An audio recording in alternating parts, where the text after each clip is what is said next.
നമസ്കാരം, MT ന്യൂസിലേക്ക് സ്വാഗതം. തിരൂരങ്ങാടിയിൽ സെവൻസിന് ഇത്തവണ പന്തുരുളില്ല. ഫുട്ബോൾ നടത്തിപ്പിൽ ഭിന്നത രൂക്ഷം.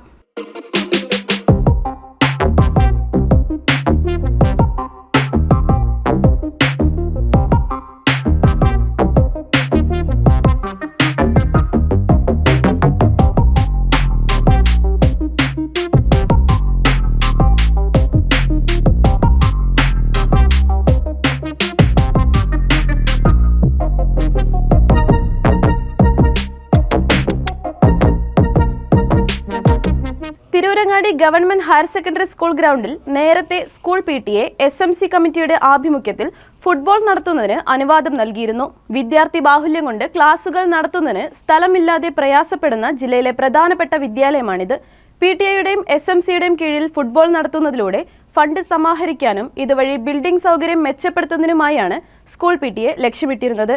എന്നാൽ ചില സ്വകാര്യ വ്യക്തികളുടെ താൽപര്യങ്ങൾക്ക് വഴങ്ങി അധികാരികളെ തെറ്റിദ്ധരിപ്പിച്ച് ഒരു സ്വകാര്യ ക്ലബിന് ഫുട്ബോൾ ടൂർണമെന്റ് നടത്താൻ പൊതുവിദ്യാഭ്യാസ ഡയറക്ടർ അനുമതി നൽകിയിരുന്നു. ഇത് ജനങ്ങൾക്കിടയിൽ വലിയ പ്രതിഷേധത്തിന് ഇടയാക്കി.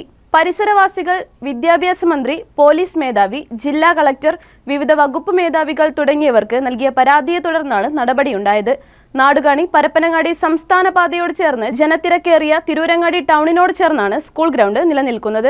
മത്സരങ്ങൾ നടക്കുന്ന കാലയളവിൽ ഇതുവഴിയുള്ള ഗതാഗതം മണിക്കൂറോളം പൂർണ്ണമായി നിലനിൽക്കുന്നതും രൂക്ഷമായ ശബ്ദ മലിനീകരണം പരിസരത്ത് താമസിക്കുന്നവരുടെ സ്വൈര്യ ജീവിതത്തിന് തടസ്സമാക്കുന്നതിനെ തുടർന്നാണ് പരിസരവാദികൾ പരാതിയുമായി രംഗത്ത് വന്നത്. അഖിലേന്ത്യാ സെവൻസിനായി ഗ്രൗണ്ട് ഒരുക്കുമ്പോൾ 8000 പേർക്ക് ഇരിക്കാനുള്ള ഗാലറിയാണ് ഇവിടെ സജ്ജമാക്കുക. ജില്ലയ്ക്കകത്തു നിന്നും പുറത്തു നിന്നുമായി വിവിധ വാഹനങ്ങളിലായി എത്തുന്ന ഫുട്ബോൾ പ്രേമികൾക്ക് വാഹനങ്ങൾ പാർക്ക് ചെയ്യാനുള്ള സൗകര്യം പോലും സംഘാടകർ ഒരുക്കാറില്ല.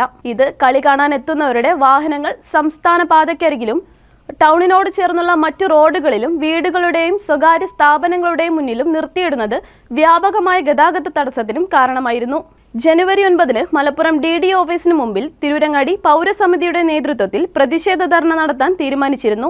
സ്വകാര്യ വ്യക്തികൾക്ക് ഫുട്ബോൾ ടൂർണമെന്റ് നടത്താൻ അനുമതി നൽകിയത് തെറ്റിദ്ധാരണയുടെ പുറത്താണെന്നും ഫുട്ബോൾ ടൂർണമെന്റ് നടത്താൻ അനുവാദം നൽകുന്നത് പുനർപരിശോധിക്കുവാൻ ആവശ്യപ്പെട്ടിട്ടുണ്ടെന്ന് മലപ്പുറം DD അറിയിച്ചതിനെ തുടർന്ന് ധർണ മാറ്റിവെക്കുകയാണെന്ന് പൗരസമിതി ഭാരവാഹികളായ ഞാറക്കാടൻ ഹംസ ഹാജി, MN റാഫി, KT മൊയ്തീൻകുട്ടി, നടുവിലകത്ത് അഷ്റഫ് എന്നിവർ അറിയിച്ചു. തിരൂരങ്ങാടി ഹൈസ്കൂൾ ഗ്രൗണ്ടിൽ നടത്താൻ നിശ്ചയിച്ചിരുന്ന ഒരു സ്വകാര്യ ക്ലബ്ബ് നടത്താൻ നിശ്ചയിച്ചിരുന്ന ഫുട്ബോളിനെതിരെ തിരൂരങ്ങാടി പൗരസമിതി ഉത്തരവാദിത്തപ്പെട്ടവർക്ക് പരാതി നൽകുകയും ആ പരാതി പരിഹരിക്കാൻ വേണ്ടി കമ്മിറ്റി തീരുമാനിച്ച ധർണ അധികൃതർ അത് നടത്താൻ അനുവദിക്കില്ല എന്ന ഉറപ്പിൻ്റെ അടിസ്ഥാനത്തിൽ ധർണ പിൻവലിച്ചതായി അറിയിക്കുന്നു. News desk, MT news. Ayurveda നഗരിയായ കോട്ടക്കലിനെ വസ്ത്രങ്ങളുടെ നഗരിയാക്കി മാറ്റി ജനഹൃദയങ്ങളിൽ ഇടം നേടിയ Zeenath silks and sarees 2024 December 14 മുതൽ നിങ്ങൾക്കായി ഒരുക്കുന്ന വെഡ്ഡിംഗ് ഫെസ്റ്റിവൽ, വെഡ്ഡിംഗ് ഗാല.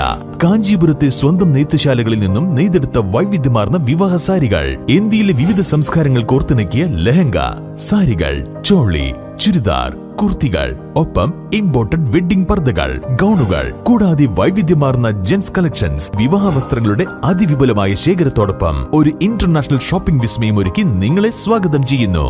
ഹൃദയങ്ങൾ ഒന്നാകുന്നു സീനത്തിൽ.